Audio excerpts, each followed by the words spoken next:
إن الحمد لله نحمده ونستعينه ونستغفره ونعوذ بالله من شرور أنفسنا ومن سيئات أعمالنا. من يهده الله فلا مضل له ومن يضلل فلا هادي له، وأشهد أن لا إله إلا الله وحده لا شريك له، وأشهد أن محمدا عبده ورسوله. يا أيها الذين آمنوا اتقوا الله حق تقاته ولا تموتن إلا وأنتم مسلمون. يا أيها الناس اتقوا ربكم الذي خلقكم من نفس واحدة وخلق منها زوجها وبث منهما رجالا كثيرا ونساء، واتقوا الله الذي تساءلون به والأرحام إن الله كان عليكم رقيبا. يا أيها الذين آمنوا اتقوا الله وقولوا قولا سديدا يصلح لكم أعمالكم ويغفر لكم ذنوبكم، ومن يطع الله ورسوله فقد فاز فوزا عظيما.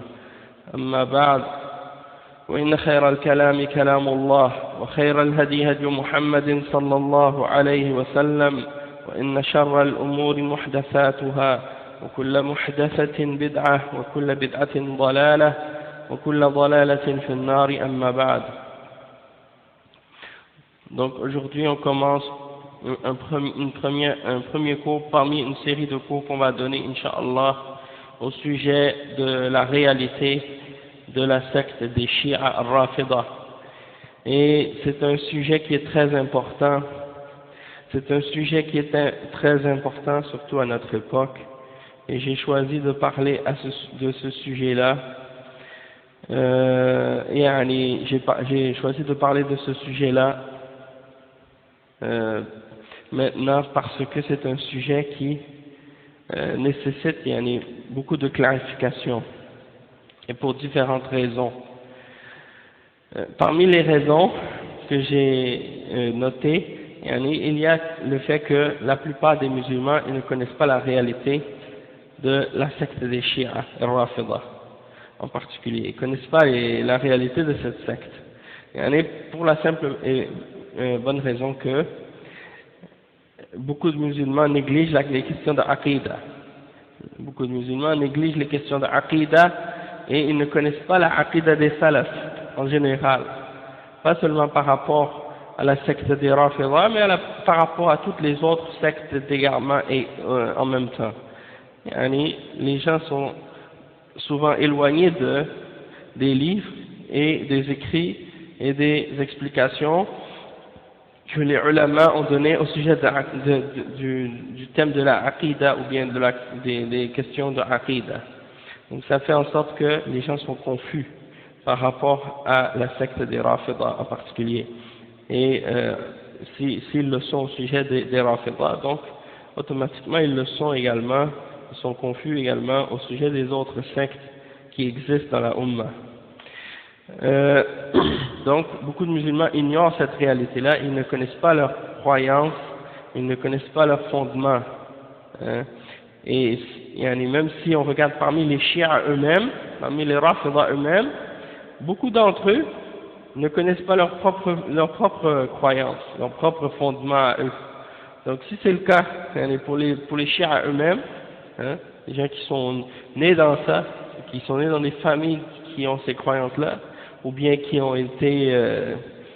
sont nés dans des pays où ces gens-là ont ces croyances, certains d'entre eux, ils ne savent même pas la différence entre leurs croyances et la croyance des gens d'Ahl Sunnah, ou bien ils ne comprennent pas la réalité de cette différence-là.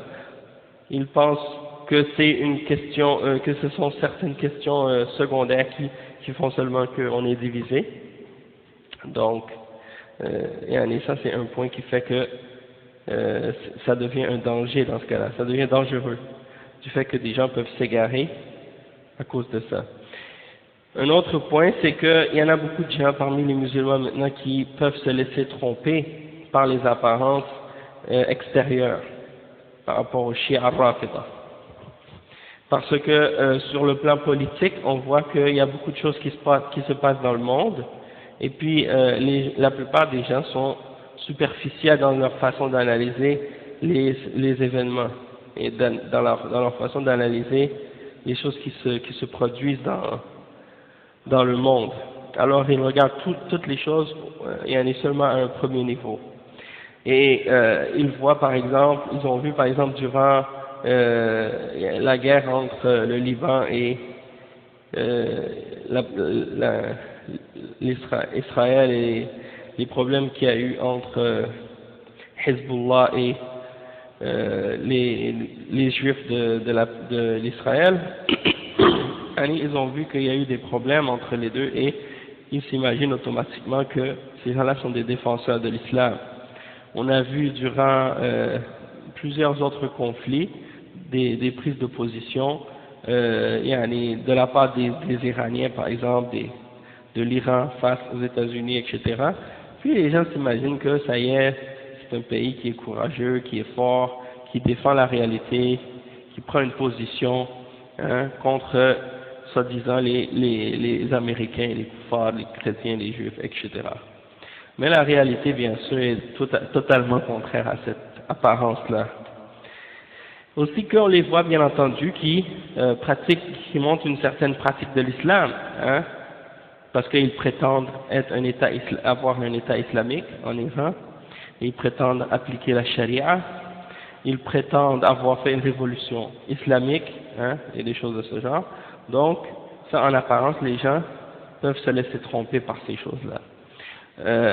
On voit que, par exemple, il y a une apparence de religiosité là-bas, du fait que les femmes sont obligées à porter un certain vêtement qui recouvre leur corps, etc. Donc automatiquement les gens disent bon, ça c'est des gens qui sont musulmans, ils prient, ils font la prière, ils disent la ilaha illallah, Muhammad Rasulullah, ils prétendent être musulmans, donc ce sont des musulmans en apparence. Donc, ils se laissent tromper sur ce plan-là aussi.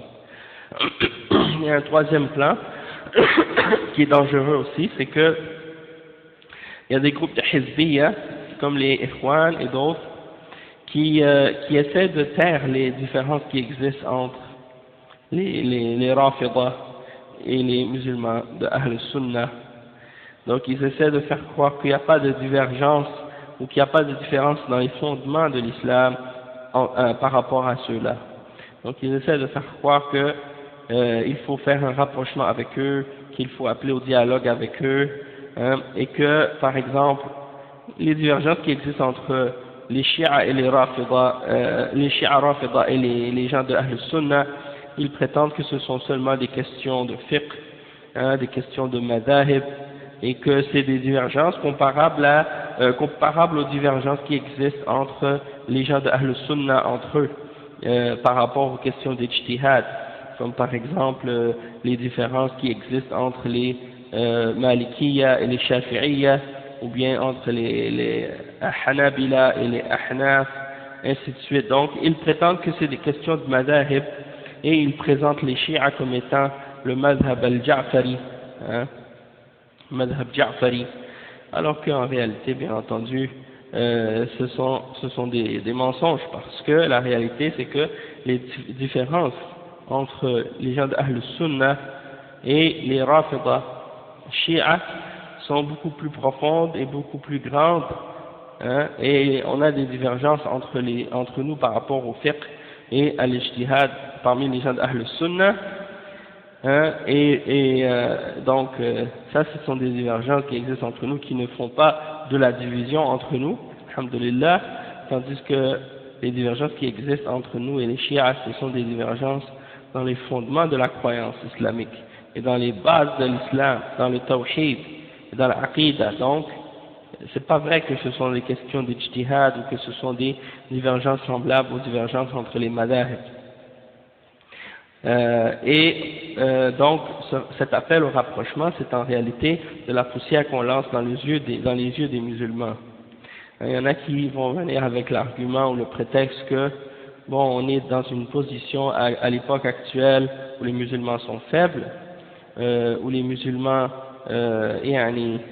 n'ont pas beaucoup de moyens, surtout dans les pays non musulmans, donc ils prétendent qu'au nom de l'unité, au nom du fait de paraître unis devant les kuffars, il faudrait faire semblant qu'on n'a pas de divergence entre nous et nier la vérité.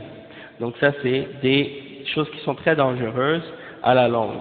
Et on va expliquer ça au fur et à mesure qu'on va rentrer dans les différents cours qu'on va donner sur ce sujet-là, Inch'Allah. Un autre point aussi, c'est que le nombre des chiites maintenant qui vivent dans les sociétés non musulmanes, qui nous côtoient, est en croissance, et ils ont de plus en plus de mosquées, ils ont de plus en plus de centres pour faire la propagation de leurs croyances. Et donc, à cause de ça, c'est très important justement d'être averti et d'être alerte, d'être bien informé justement sur la réalité des divergences qui existent entre nous pour justement ne pas tomber dans l'erreur et dans l'égarement face à cette secte. Dernièrement à Montréal, j'ai trouvé qu'ils distribuaient des pamphlets en langue française et en langue anglaise et en arabe aussi dans les métros, dans les endroits publics, dans les universités également, et qu'ils faisaient des activités aussi, soi-disant islamiques pour attirer les gens.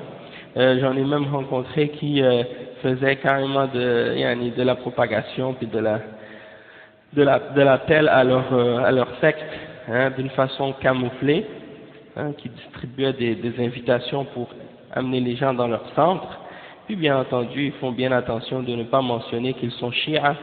Ils prétendent, bien entendu, comme ils disent, on est tous musulmans, il faut pas dire shia ou sunna, on est tous musulmans, on est tous des frères, peu importe qu'on soit sunni ou shia, il faut rester ensemble.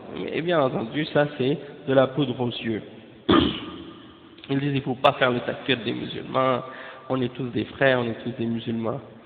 Alors qu'en même temps, ils font le takfir des sahaba, ils font le takfir des sahaba. Donc, ça c'est des exemples qui montrent qu'on doit être très vigilant encore, parce qu'il y a des musulmans qui vont aller prier dans ces mosquées-là, parce qu'ils connaissent pas la différence entre Ahl Sunnah et les chiites, et donc ils vont entrer dans ces mosquées, ils vont entrer dans ces centres, ils vont aller prier là-bas, et puis ils vont par la suite s'égarer du droit chemin à cause de ça. D'accord? Donc ça c'est très dangereux, et il faut donc avertir les musulmans et leur expliquer ces choses-là, parce qu'on remarque qu'il n'y a personne qui en parle, il n'y a personne qui dit la réalité à ce sujet-là, donc c'est très dangereux. Il y a aussi le fait que depuis je pense 1979, depuis la révolution qu'il y a eu en Iran, qui est une révolution chiite, une révolution des Rafida pour prendre le pouvoir là-bas en Iran, les chiites ont un État, les chiites ont un État. Avant, il n'y avait que les gens d'Ahl Sunnah qui avaient un État, c'est-à-dire les gens d'Ahl Sunnah qui ont l'État de l'Arabie Saoudite, qui défend et fait la propagation et qui invite à la croyance d'Ahl Sunnah dans le monde musulman, et qui ont un État qui applique la charia et qui juge selon l'islam et qui protège les terres saintes, qui protège les terres saintes contre le kufr et le shirk et contre les gens de bid'a et les gens d'égarement. Donc il y a l'État de l'Arabie Saoudite qui est le seul État actuellement qui défend réellement la aqida et le manhaj d'Ahl Sunnah wal Jama'a sur le plan international en tant qu'État. Avant ça, il n'y en avait pas d'autres. Mais depuis la révolution en Iran, il y a l'État des chiites. Ils ont fondé leur propre État maintenant et ils font la da'wa et la propagation de leur secte sur le plan international avec les moyens des États, les moyens qu'utilisent les États, c'est-à-dire qu'ils ont des fonds, ils ont de l'argent, ils ont beaucoup de moyens, donc ils arrivent à financer beaucoup de choses, création et construction de mosquées, de centres dans les pays musulmans, également publication de livres et d'écrits qu'ils distribuent gratuitement dans les pays musulmans et dans les pays non musulmans aussi, et également il y a toutes sortes d'autres moyens que vous connaissez bien. Et quand j'étais cet été, l'été passé, j'étais allé en Afrique de l'Ouest et j'ai été vraiment choqué de voir en Côte d'Ivoire une grosse mosquée. Je pense que c'est un centre qu'ils ont ouvert qui s'appelle le centre Fatima Zahra, dans la capitale de Abidjan. Une grosse mosquée vraiment avec le style architectural des mosquées qu'on retrouve en Iran justement. Puis vraiment on voit à quel point ils font des efforts pour faire la propagation de leur secte, de leur croyance en Afrique de l'Ouest et aussi bien entendu dans les autres pays. Dans le Maghreb aussi, ils font de la da'wa là-bas. On a vu que même dans certains pays européens, beaucoup de jeunes qui sont maghrébins, donc qui sont à la base, qui font partie des gens qui sont sur la sunna, à la base ils sont sunnites, qui commencent à se convertir à cette secte, commencent à entrer dans cette secte en grand nombre. Donc ça montre que ces gens-là, depuis qu'ils ont eu leur état sur le plan international, ça a aidé à faire la propagation de leurs croyances et de leurs sectes dans le monde. Et il ne faut pas oublier qu'à certaines époques, l'Iran était un des pays où on retrouvait un grand nombre de ulama parmi les imams de Ahl Sunnah wal Jama'a. Et donc, ça n'a pas été toujours un endroit où il y avait les chiites, mais avec le temps, c'est ça ce qui est arrivé. Ils ont pris l'autorité et le pouvoir là-bas.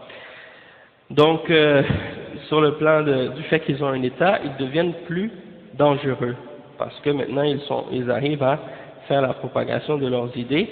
Ils ont même ouvert des universités dans leur pays, et en Iran, c'est-à-dire, et ils invitent bien entendu des élèves, des gens de tous les pays à aller étudier là-bas, et bien entendu, ils leur donnent beaucoup de moyens, beaucoup de facilités pour étudier, ils leur donnent des bourses et puis ils leur facilitent les choses justement pour que par la suite ils retournent dans leur pays, dans leur pays d'origine pour aller prêcher la croyance des Shia Rafida.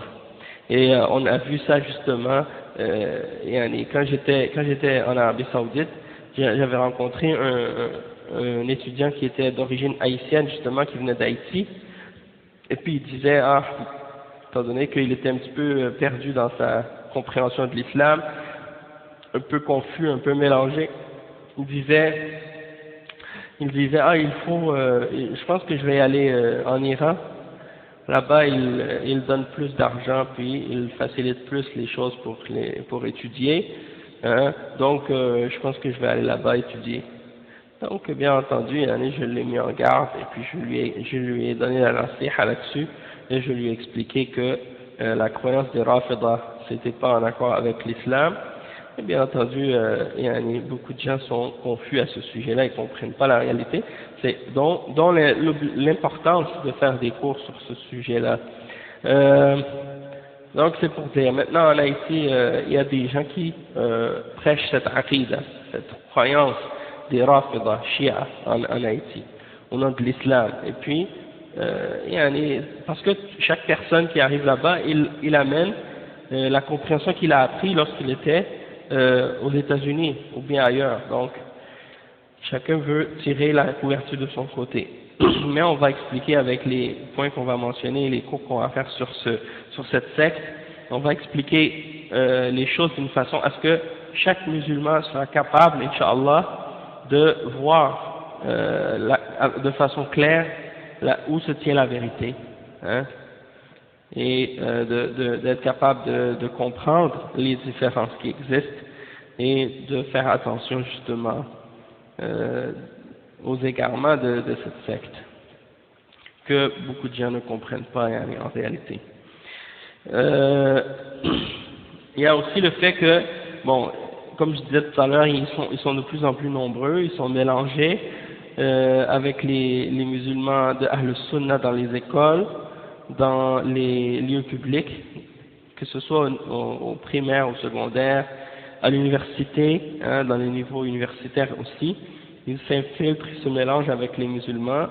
Donc, qu'est-ce qui se passe? C'est que le fait que certains musulmans d'Ahl Sunnah côtoient ces gens-là, hein, et deviennent parfois même des amis avec eux, donc ils les connaissent pas, étant donné qu'ils connaissent pas leurs croyances, hein, les jeunes, la plupart des jeunes enfants qui font partie des gens d'Ahl Sunnah, ils ne connaissent pas leur propre aqidah, ils connaissent pas la aqidah des Shia Rafida, donc ils se mélangent avec eux, puis ils se font influencer par certaines de leurs idées, et c'est comme ça que ça se propage.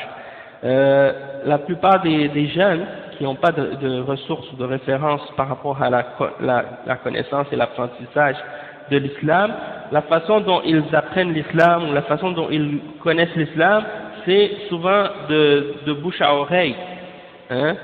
Ils vont s'asseoir entre eux, puis ils vont commencer à discuter, et puis il y en a un qui dit « Ah oui, j'ai entendu que supposément en islam, on n'a pas le droit de faire ça. » Et l'autre va dire « Ah oui, moi aussi j'ai déjà entendu ça. » Hein. Puis là, ils commencent à discuter les uns les autres, puis en réalité, ils n'ont aucune référence, aucune ressource, aucune personne vers qui ils retournent, qui a des compétences ou la capacité de leur clarifier ces choses-là.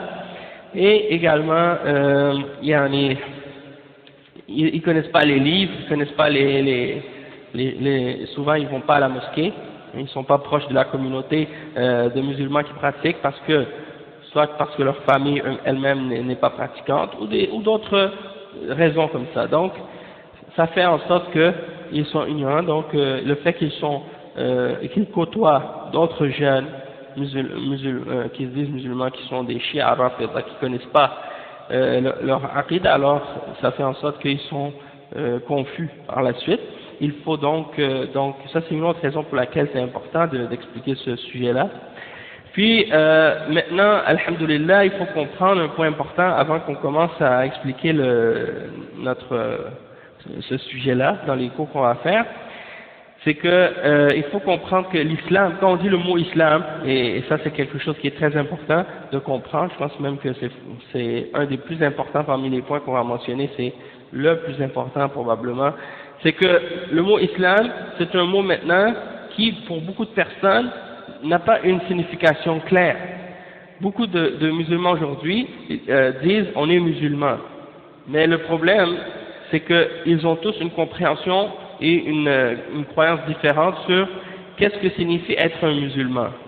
Donc, à notre époque, et pas seulement à notre époque, mais en particulier à notre époque, il est très important d'expliquer aux gens qu'est-ce que c'est la réalité de l'islam, qu'est-ce que c'est la réalité de cette religion.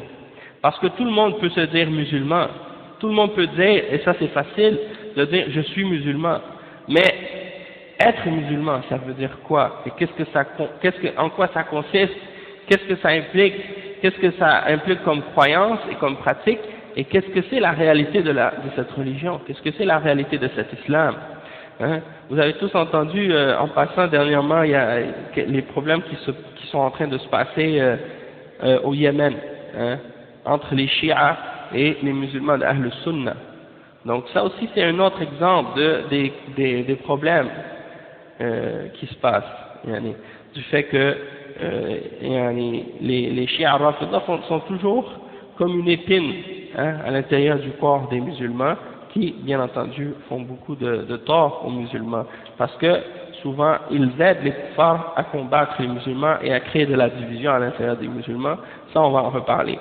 Mais qu'est-ce que je voulais expliquer par rapport à la réalité de l'islam, comme le Cheikh Al-Fawzan il a expliqué plusieurs fois dans plusieurs cours, dans Kitab al-Tawhid et autres, c'est que à notre époque, il ne faut pas juste dire aux musulmans, comme certains prétendent, qu'il faut appeler un islam général, juste expliquer les choses fondamentales et générales, dans le sens que faut pas rentrer dans les sectes, faut pas rentrer dans les divisions, faut pas rentrer dans les bases du tawhid, faut pas expliquer les fondements de l'islam et de la aqida.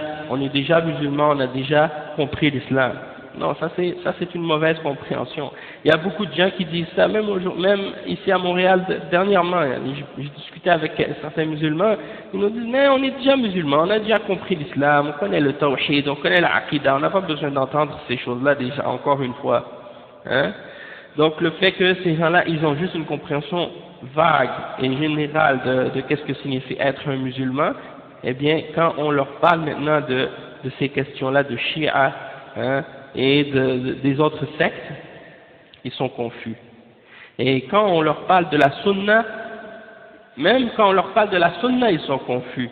Parce qu'à l'intérieur des groupes qui se disent faire partie de Ahl Sunna et qui prétendent ne pas faire partie des chiites, qui disent on n'est pas des chiites, nous, on fait pas partie des chiites, on n'est pas sur la voie des Rafida, on est des sunnis.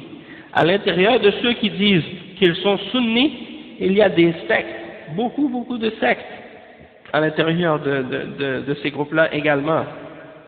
Donc il faut comprendre la réalité de cet islam justement, pas seulement par rapport aux Rafida, mais par rapport aussi aux sectes qui se prétendent faire partie de Ahl Sunnati wal Jama'a, et de là l'importance de comprendre la réalité de la Salafiyya et la réalité de ce que signifie faire partie de Ahl Sunnati wal Jama'a. Parce que certaines personnes pensent que d'être un sunni, ça se limite uniquement à ne pas être un chiite, et d'accepter Abu Bakr, Omar, Othman comme étant les trois premiers khulafa, et que si tu as accepté ça et que tu dis que Ali radiyallahu anhu est le quatrième, il est ça y est, c'est un sunni. Même si tu suis la voie des soufis, ils se disent sunnites quand même, alors qu'ils font des bid'ah. Il y en a d'autres qui sont sur la voie des mu'tazila, qui placent leurs raisons devant la révélation et qui déforment, qui nient les attributs d'Allah subhanahu wa ta'ala. Il y en a d'autres qui sont asha'ira, qui déforment le sens des attributs d'Allah subhanahu wa ta'ala, qui affirment uniquement 7 attributs et qui nient les autres. Il y a les soufis, comme je disais tout à l'heure, qui sont divisés en turuq et en sectes, et qui suivent un cheikh à qui ils donnent des attributs divines ou semi-divines, et ils leur donnent une bay'a, et ils font des formes de dhikr qui sont des formes de dhikr innovées, contraires au Coran et à la Sunna, et qui croient en des croyances qui sont opposées au fondement même du tawhid, comme wahdatul wujud, ou bien des croyances en qu'est-ce qu'ils appellent al-hulul, wahdatul wujud, ceux qui disent qu'ils croient que tout est Allah, et que Allah est tout, ils ne font pas de distinction entre le créateur et la créature.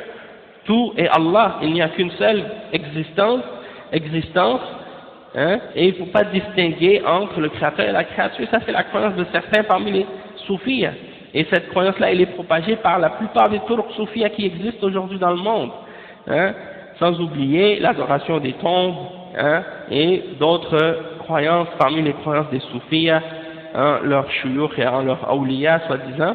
Donc ça, c'est des croyances parmi les croyances de ces gens-là qui se prétendent être sunnites, sans oublier aussi les croyances des khawarij, qui font le takfir des musulmans et qui tuent les musulmans parce qu'ils font des grands péchés, et qui appellent à la rébellion et à la révolte contre les dirigeants et à prendre les armes contre eux, et ainsi de suite. Donc ça aussi, c'est d'autres bid'a et d'autres principes de bid'a qui sont opposés au manhaj d'Ahl Sunnah et à la foi d'Ahl Sunnah, alors que ces groupes-là, ils se prétendent tous être sunnites. Eux aussi, ils prétendent être sunnites, alors qu'ils ne sont pas sur la Sunnah. Ils sont des groupes de bid'a, qui sont considérés par les ulama comme étant des groupes de bid'a et des groupes d'égarement. Donc, il faut faire comprendre aux musulmans.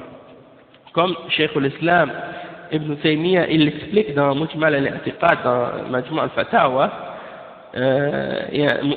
quand il n'est pas dans Mujmal al-I'tiqad, c'est dans Mufassal al-I'tiqad. Il explique les principes qui sont détaillés par rapport aux principes de l'Aqidah, les points détaillés par rapport aux principes de l'Aqidah de Ahl Sunnah, et il explique que quand on parle des gens de bid'a aujourd'hui, le premier groupe qui vient à l'esprit des musulmans, c'est les chiites. Pourquoi? Parce que ce sont parmi toutes les sectes qui existent, c'est la secte la plus égarée.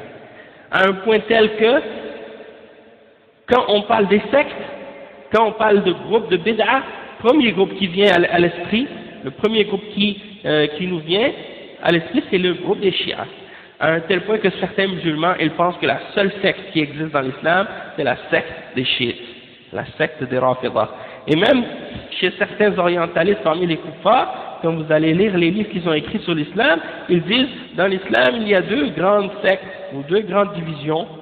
Il y a les sunnites qui forment 90% et les chiites qui forment 10%, et ensuite il commence à expliquer quelques notions historiques par rapport à cette division-là et comment elle est apparue. Mais bien entendu, ça c'est une fausse compréhension.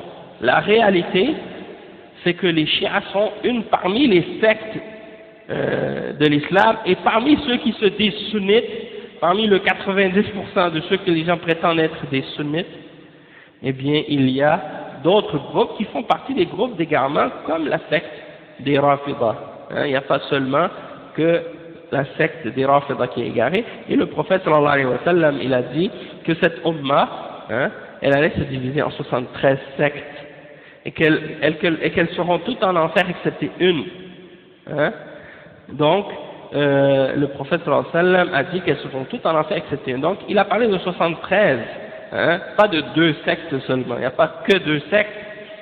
Et parmi, comme je disais, parmi les sunnites, parmi ceux qui se disent sunnites, il y a différentes sectes. Et parmi ces sectes, eh bien, à l'intérieur même de ces sectes, il y a d'autres sectes qui existent, des sous-sectes qui existent à l'intérieur de ces sectes-là. Et quand on parle des chiites, c'est la même chose. C'est-à-dire que les chiites Rafida sont une parmi les sectes chiites. Il n'y a pas que les chiites il n'y a pas que les Rafida qui existent parmi les chiites. Il y a différentes sectes chiites, et on va en parler de ça, on va expliquer, on va donner quelques exemples des différentes sectes chiites qui existent, d'accord, mais c'est pas la seule qui existe, il y en a beaucoup d'autres. Il y a les Ismaélites, il y a les Zaydiyya, il y a d'autres encore, donc on va essayer d'expliquer ça. Donc ils sont divisés à l'intérieur d'eux-mêmes.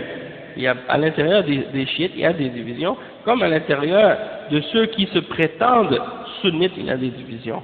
Mais ceux qui sont réellement sur la sunna, la pure sunna, la vraie sunna, ce sont les musulmans qui suivent la voie des salaf salih, qui sont sur la voie de Ahl Sunnati wal Jama'a, qu'on appelle Al-Firqatul Najiyah wa Ta'ifatul Mansura, le groupe sauvé et le groupe victorieux. Et qui suivent la voie des salaf salih, Ahlul Hadith, les gens du Hadith. Tout ça, on va l'expliquer, Inch'Allah, en détail. C'est pour faire comprendre que ce groupe-là, c'est celui qui ne se divise pas. C'est celui qui est toujours sur la vérité. Et ce groupe-là, il existe jusqu'au jugement dernier. C'est le groupe qui suit ce que suivaient les compagnons du prophète Mohammed sallallahu alayhi wa sallam, et qui s'accrochent à cette voie-là, et qui suivent ce que les sahaba suivaient dans leur aqidah, dans leur ibadah, dans leurs adorations, dans leurs croyances, et dans tous les aspects de l'islam et de la religion. D'accord? Donc ça, c'est l'importance de revenir à la compréhension de Ahl Sunnati wal Jama'a, de revenir à la compréhension de la salafiyya, la vraie, la signification correcte de l'islam, et que c'est seulement cet islam-là qui est le vrai islam. Il y a un seul islam qui est le vrai islam, c'est l'islam qui était suivi par les salafs et qui est suivi aujourd'hui par ceux qui suivent cette voie-là. Toute autre version ou notion ou compréhension de l'islam, elle est fausse, elle est incorrecte. Soit qu'elle est complètement fausse, parce qu'elle a opposé les fondements du tawhid et les fondements de l'islam, ou soit qu'elle est partiellement fausse, c'est-à-dire elle a des choses qui sont, à la base, il y a certaines choses qui sont correctes, mais il y a des égarements dedans. Donc l'égarement, bien entendu, c'est quelque chose de relatif et quelque chose qui n'est pas nécessairement un entier. Ça peut être un égarement total, comme ça peut être un égarement partiel, et donc les groupes et les sectes ne sont pas tous au même niveau ou au même plan par rapport à leurs égarements, mais c'est toujours quand même important de comprendre ces choses-là. Donc, pour comprendre la réalité de l'islam, il faut comprendre premièrement la réalité des croyances islamiques. Et ça commence par l'étude du tawhid. Parce que tous les groupes et toutes les sectes qui sont apparus dans la Ummah de l'islam ont commencé leur déviation sur la question des croyances islamiques et sur la question de la aqidah. Donc toute analyse ou étude sérieuse de n'importe quel secte ou n'importe quel groupe doit débuter et commencer par la question de la aqidah et par la question des croyances. S'il y a des problèmes et des divisions dans un groupe par rapport à la croyance islamique, alors là, ça veut dire qu'il y a un problème grave. Si c'est des divergences d'ijtihad ou d'autres choses de ce genre, mais que les fondements sont les mêmes fondements que les gens d'Ahl Sunnah, alors il n'y a pas de problème. Hein, ce ne sont pas des choses qui vont nous diviser, mais si c'est des choses qui ont rapport avec les croyances et le tawhid et les fondements, alors là, il y a un problème et on peut pas se réunir ou s'unir avec ces gens-là. Hein. Bon, ayant fait cette introduction-là, je vais vous présenter maintenant les livres qu'on va lire ensemble, ou quelques-uns des livres qu'on va lire ensemble par rapport au cours qu'on va donner sur ce sujet, Inch'Allah. Le premier livre que je vais vous présenter, c'est un livre écrit par le Cheikh Rabi' ibn Hadi Umair al-Madkhali. Cheikh Rabi' al-Madkhali, hein, Fadilatul Cheikh al-Allama, le grand savant de l'islam, qui est connu à notre époque, hein, et il a écrit plusieurs livres. Et ce livre-là qu'on va étudier ensemble s'intitule Al-Intisar lil-Kitab al-Aziz al-Jabbar wa li ashab Muhammadin sallallahu alayhi wa sallam al-akhyar ala a'da'ihim al-ashrar. C'est un livre qui parle de venir en aide et de donner la victoire et le secours au livre d'Allah subhanahu wa ta'ala et aux compagnons du prophète Muhammad sallallahu alayhi wa sallam contre leurs ennemis, leurs mauvais ennemis, et bien entendu on parle des Rafidah. Donc le Cheikh Rabi' dans ce livre, il a fait une belle introduction et c'est un livre vraiment intéressant parce qu'il explique les égarements des Rafidah par rapport à leur déformation du sens du Coran et de la Sunna, en particulier du Coran. Et qu'est-ce qu'il fait le Cheikh? Il parcourt les livres de tafsir des Shia et il ressort dans chaque surah, bien dans plusieurs des sourates du Coran, toutes les tafsirs qu'ils ont fait qui comportent des déformations de la réalité de l'islam. Comment ils ont déformé certains versets de la compréhension de l'islam.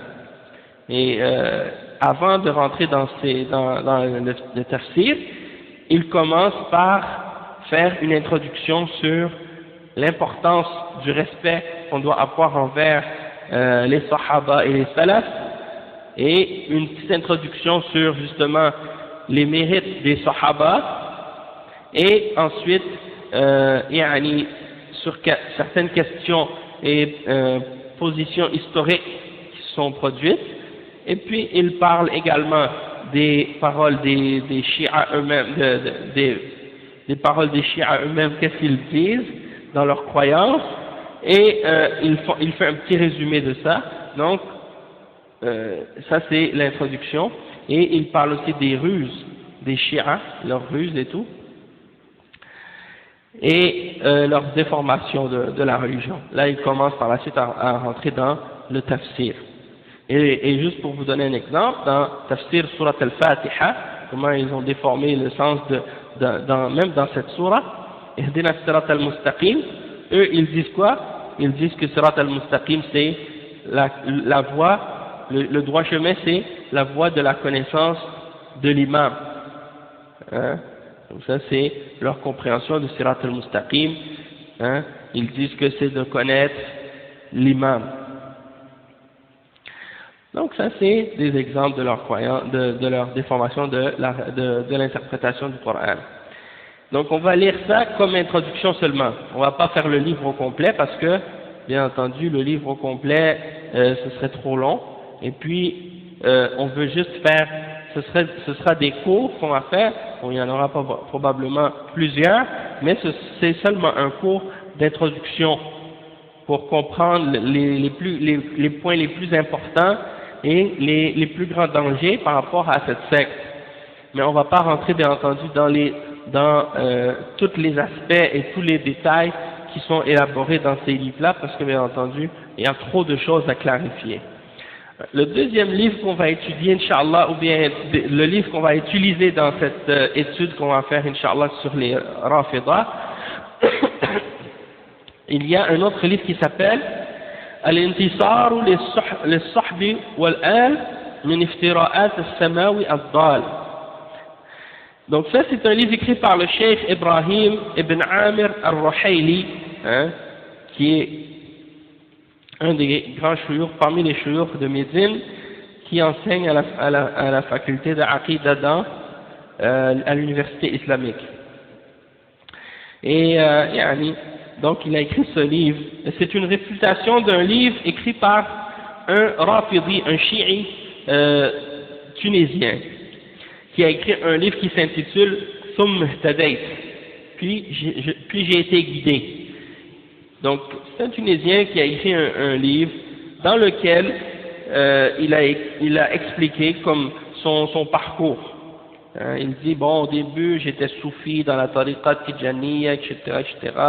Après je suis parti, j'ai été dans d'autres pays. Après je suis allé en Arabie Saoudite, je suis devenu Wahhabi, c'est ça qu'il dit, c'est comme ça qu'il parle, il dit ça dans le livre. Après je suis parti en Iran, et là je suis devenu chiite, et j'ai découvert la vérité. Donc c'est pour ça qu'il a intitulé son livre Thumma Ihtadayt, puis après j'ai été guidé. Bien entendu, les ulama l'ont réfuté dans ses livres. Il n'a pas écrit seulement ce livre-là, il a écrit une série de livres pour essayer de défendre la croyance et les égarements de la secte des Rafidah. Parmi les livres qu'il a écrits, ce Tunisien, c'est Ash-Shi'a hum Ahlus Sunnah. Imaginez, il prétend que les Shi'a ce sont eux les gens de la Sunnah, donc Allah al-Musta'an.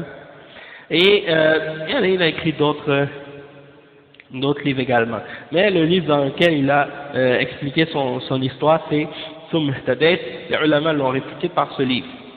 Al-Intisar lis-Sahbi wal-Al min iftira'at al-Samawi al-Dal. Donc nous on va pas faire encore là le livre au complet par rapport à la réfutation de cet individu, mais on va étudier en particulier l'introduction de ce livre. Et l'introduction de ce livre est divisée en six points. Premièrement, la définition de qu'est-ce que c'est les Rafidah, qu'est-ce qu'on veut dire par les Rafidah. Deuxièmement, comment la secte des Rafidah est apparue et l'explication ou la clarification du rôle que les Juifs ont joué dans l'apparition de cette secte et dans son développement. Deuxièmement, on va donner un petit résumé des croyances les plus importantes des Rafidah. On va mentionner également les attaques et les insultes que les Rafidah ont fait contre les imams d'Ahl Sunnah et contre les ulama d'Ahl Sunnah, et il explique également par la suite la position des ulama d'Ahl Sunnah parmi les salafs, et les ulama qui sont venus par la suite aussi, au sujet des Rafidah et de leur aqidah. Et ça va nous aider à ce point-là à comprendre l'hypocrisie et l'égarement des Ikhwan, quand ils prétendent qu'il n'y a pas de divergence ou qu'il n'y a pas de problème entre les gens d'Ahl Sunnah et les Shi'a al-Rafidah, qui prétendent qu'il ne faut pas parler de ces divergences-là, qu'on est tous des frères, qu'on est tous des musulmans. Donc ça c'est des choses qui vont nous faire comprendre ces choses-là, qui vont nous faire comprendre que ce sont des mensonges. Donc ça c'est le livre qu'on va expliquer, Inch'Allah, qu'on va utiliser dans cette étude, qui est un livre vraiment intéressant. Et leur livre en passant, le livre de ce Tunisien là, Tijani s'appelle, il a son nom au complet, je ne me souviens plus, mais en tout cas, il a été traduit en français, je l'ai vu dans une librairie chiite ici à Montréal, subhanallah. Donc c'est pour dire que ce livre-là, la réfutation du Cheikh Ibrahim al-Ruhayli, ce serait un livre important à traduire, justement pour réfuter les accusations qu'il a fait dans son livre ثم اهتديت.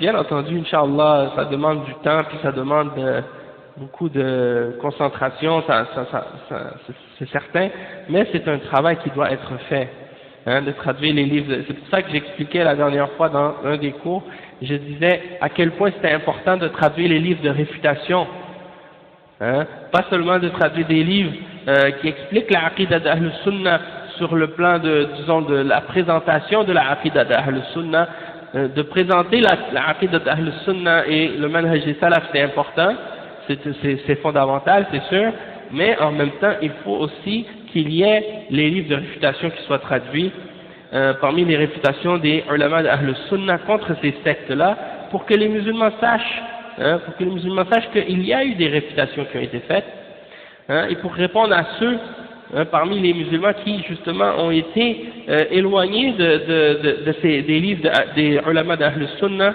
qui expliquent la aqidah et qui réfutent les gens de bid'ah, parce qu'on essaie de leur faire croire qu'il n'y a pas d'effort comme ils disent eux, il faut qu'il y ait un effort de dialogue et de rapprochement, il faut s'écouter, il faut savoir qu'est-ce qu'on dit, etc.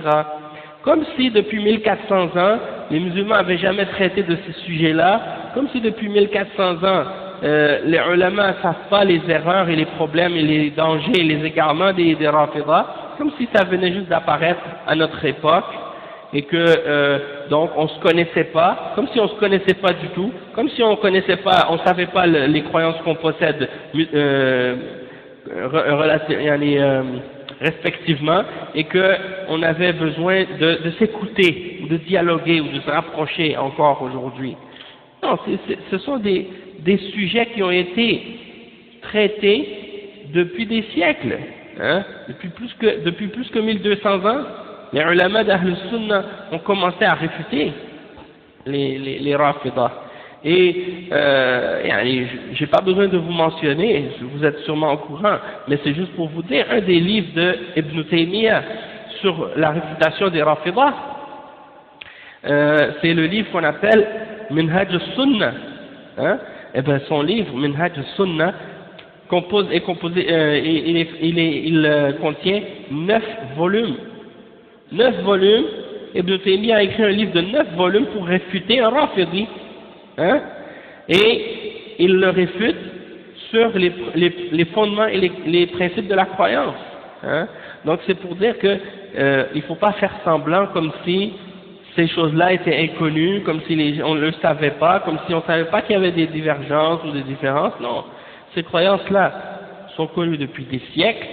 Les ulama ont réfuté les chiites depuis des siècles, et ils ont montré leur déviation et leur égarement par rapport à l'islam depuis très très très longtemps, et il y en a parmi certains aujourd'hui qui essaient de cacher, hein, ces réfutations-là pour que les gens ne les connaissent pas, hein. Et en particulier les musulmans dans les pays francophones, dans les pays anglophones ou autres qui ne sont pas arabes, qui n'ont pas accès à ces livres-là des ulama.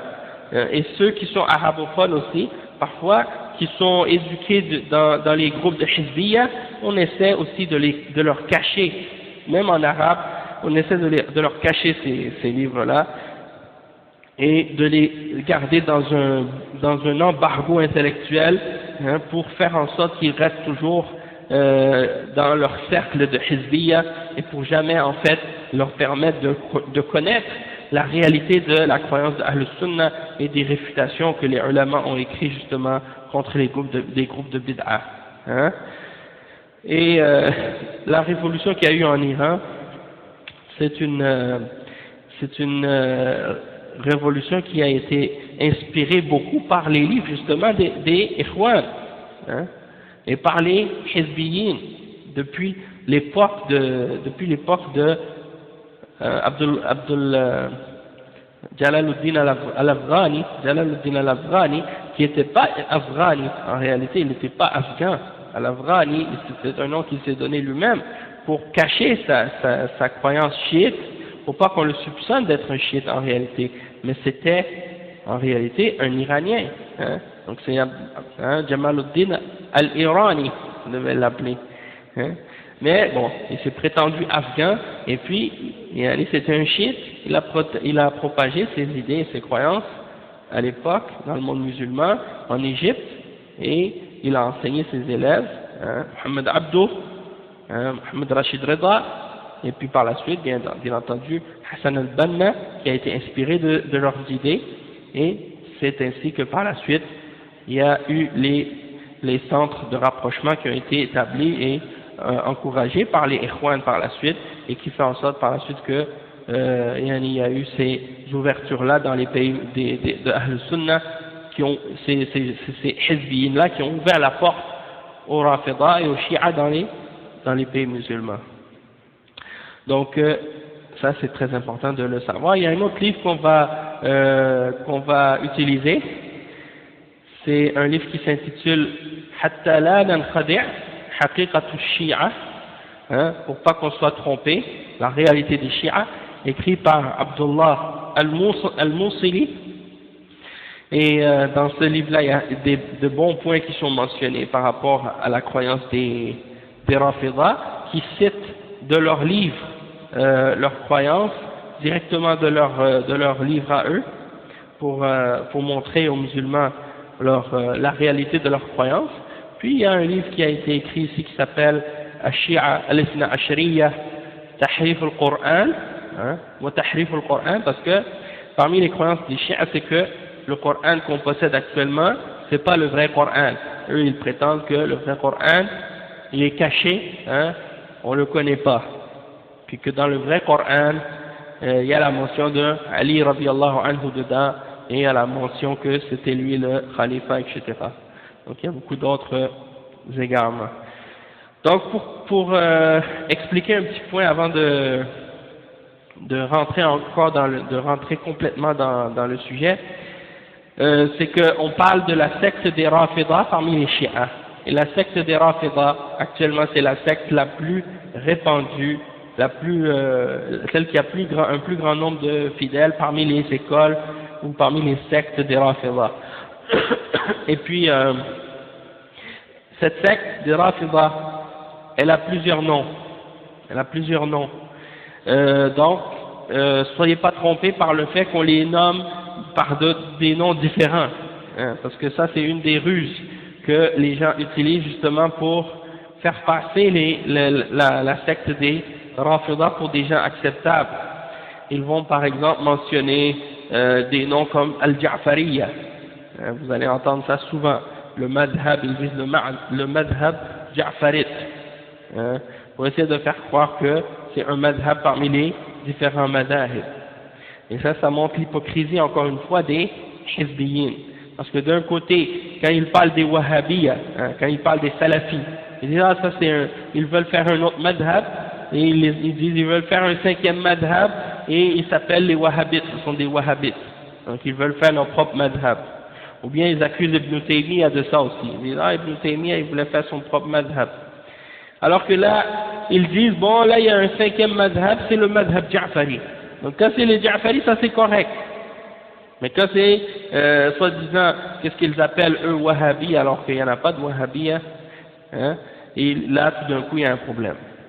Donc ça c'est une de leurs ruses. Ils les appellent les Ja'fariya.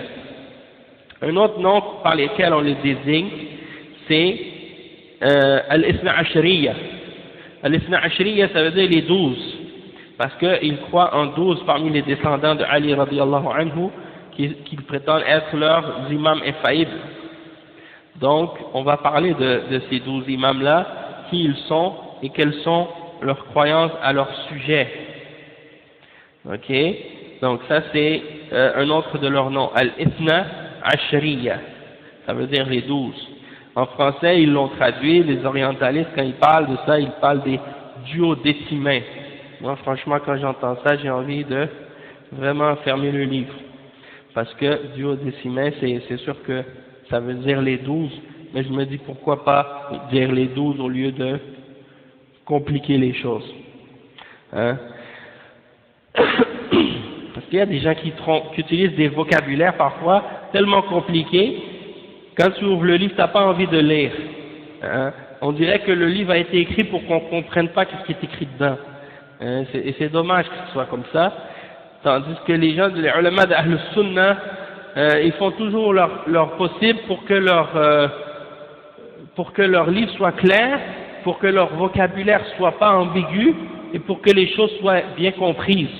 Hein, ils ne parlent pas en langage codé, hein, ils n'ont pas un double langage, ils n'ont pas un langage codé, et puis ils utilisent des termes connus et clairs de la charia, et ils l'utilisent dans leur sens connu également, et non pas en utilisant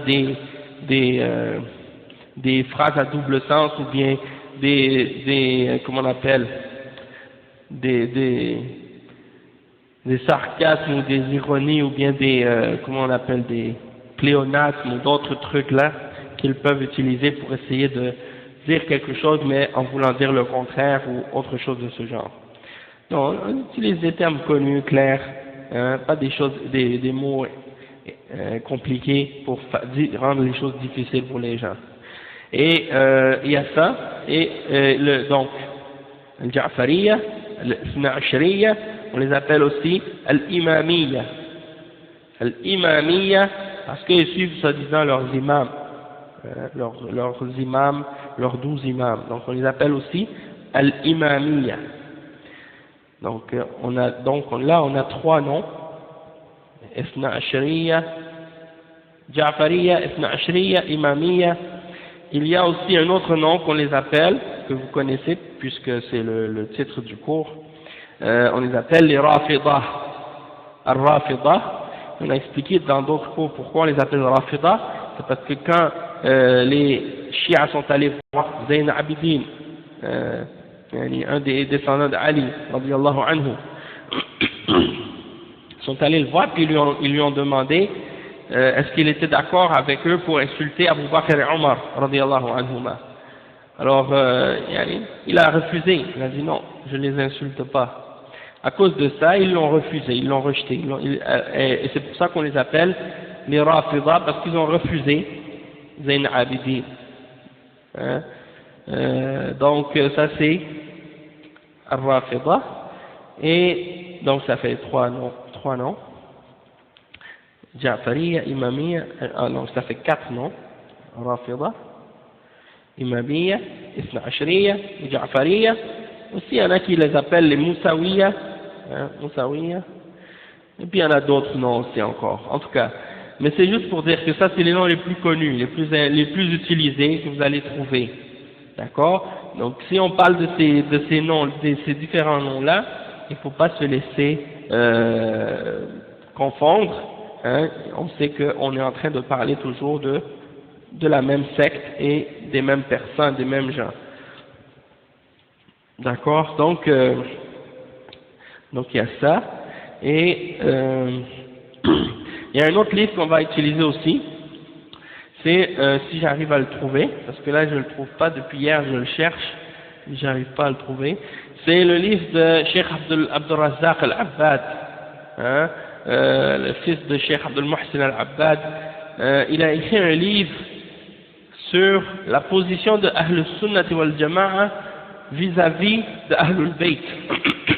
Ça c'est un sujet important et j'aurais voulu commencer le cours en parlant de ça ou bien en expliquant cet aspect-là après avoir parlé des Sahaba, parce que c'est ça qui est utilisé comme shubha de la part des Rafidah lorsqu'ils prétendent appeler à leur secte.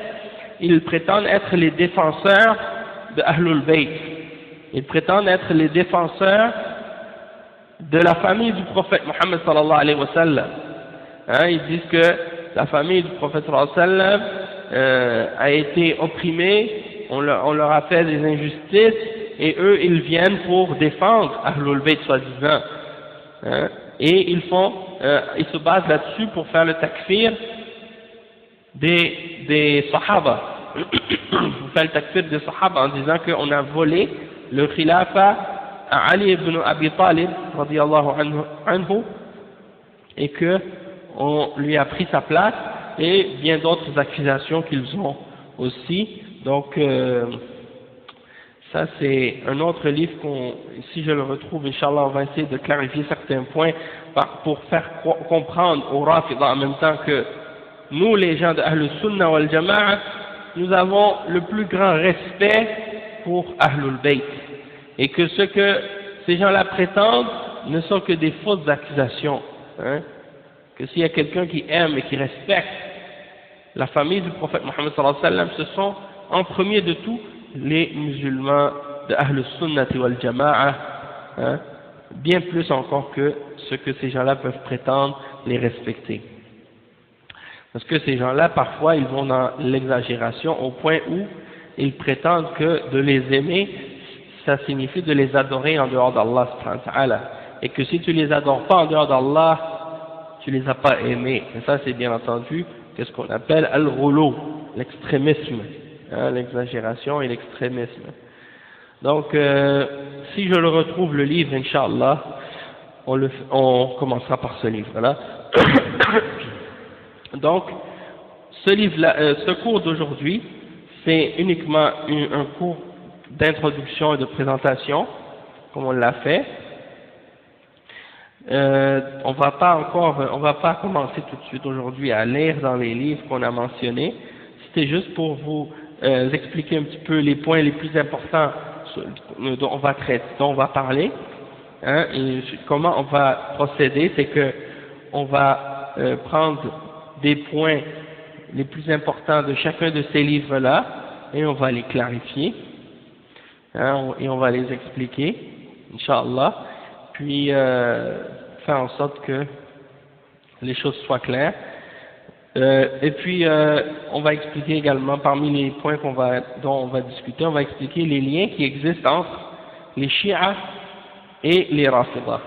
Et si vous regardez aujourd'hui, à l'époque actuelle, les gens qui sont en train de combattre le plus le Tawhid et la Sunna, ce sont ces deux groupes-là, ces deux groupes de Bid'a, les Shi'a et les Soufiyya. Et les Shi'a Rafida et les Soufiyya sont justement les deux groupes qui ont le plus d'animosité et de haine contre la da'wa salafiyya et contre les principes du Tawhid et de la Sunna. Donc c'est très important de les frapper dur, Inch'Allah, de clarifier leurs égarements et de les réfuter. Et j'ai remarqué que dans les cours que j'ai donnés jusqu'à maintenant, j'ai donné plusieurs cours sur différentes sectes, différents groupes. J'ai parlé des soufis, hein, la réalité du soufisme. J'ai parlé de d'autres groupes également, mais j'avais rien fait sur les chiites, donc je me suis dit bon, il y a un manque là, il y a un vide. Hein, il y a notre frère Hassan Abu Asma, hein, Jazahullahu khayran, qui a fait un bon cours sur les Rafida, dans lequel il a expliqué, il a donné des exemples de leurs paroles au sujet des Sahaba, et il a dit, il a expliqué certains points par rapport à ces choses-là, masha'Allah. Toutefois, Inch'Allah, on va donc essayer de faire notre part aussi là, dans cette obligation qu'on a d'essayer de clarifier, les dangers et les égarements de ces sectes, hein, pour faire en sorte que nos frères et nos sœurs qui sont parmi les gens de Ahl Sunnah qui veulent connaître la réalité, qui veulent être protégés de ces égarements-là dans leur compréhension, dans leur pratique de l'islam, ben au moins ils auront une information à ce sujet-là, puis ils vont pouvoir se préserver, de tomber dans leur ruse. Donc on va s'arrêter ici pour aujourd'hui, Inch'Allah. Je m'excuse quand même pour le retard, mais maintenant, étant donné que c'est l'hiver et que les prières sont toutes collées et rapprochées les unes des autres, la nuit est longue et le jour est très court, donc j'ai pas beaucoup de temps. Puis je donne un cours dans une mosquée ici à Montréal les fins de semaine en même temps, donc ça me laisse vraiment peu de temps pour faire tout ce que je voudrais faire, comme l'été par exemple, c'est différent, hein. Donc Inch'Allah, on va s'arrêter ici, puis on continuera ça demain, dimanche, Inch'Allah, à l'horaire habituel, bi'iznillah. Donc on va s'arrêter ici, puis On espère que Allah subhanahu wa ta'ala nous facilite le cours en question, nous facilite, nous rende les cours bénéfiques et nous facilite et nous donne la sincérité et nous guide au droit chemin et nous garde ferme sur le droit chemin. Subhanakallah wa bihamdika ashhadu an la ilaha illa ant astaghfiruka wa atubu ilayk. Barakallahu fikum wa jazakumullahu khairan. Wassalamu alaykum wa rahmatullahi wa barakatuh.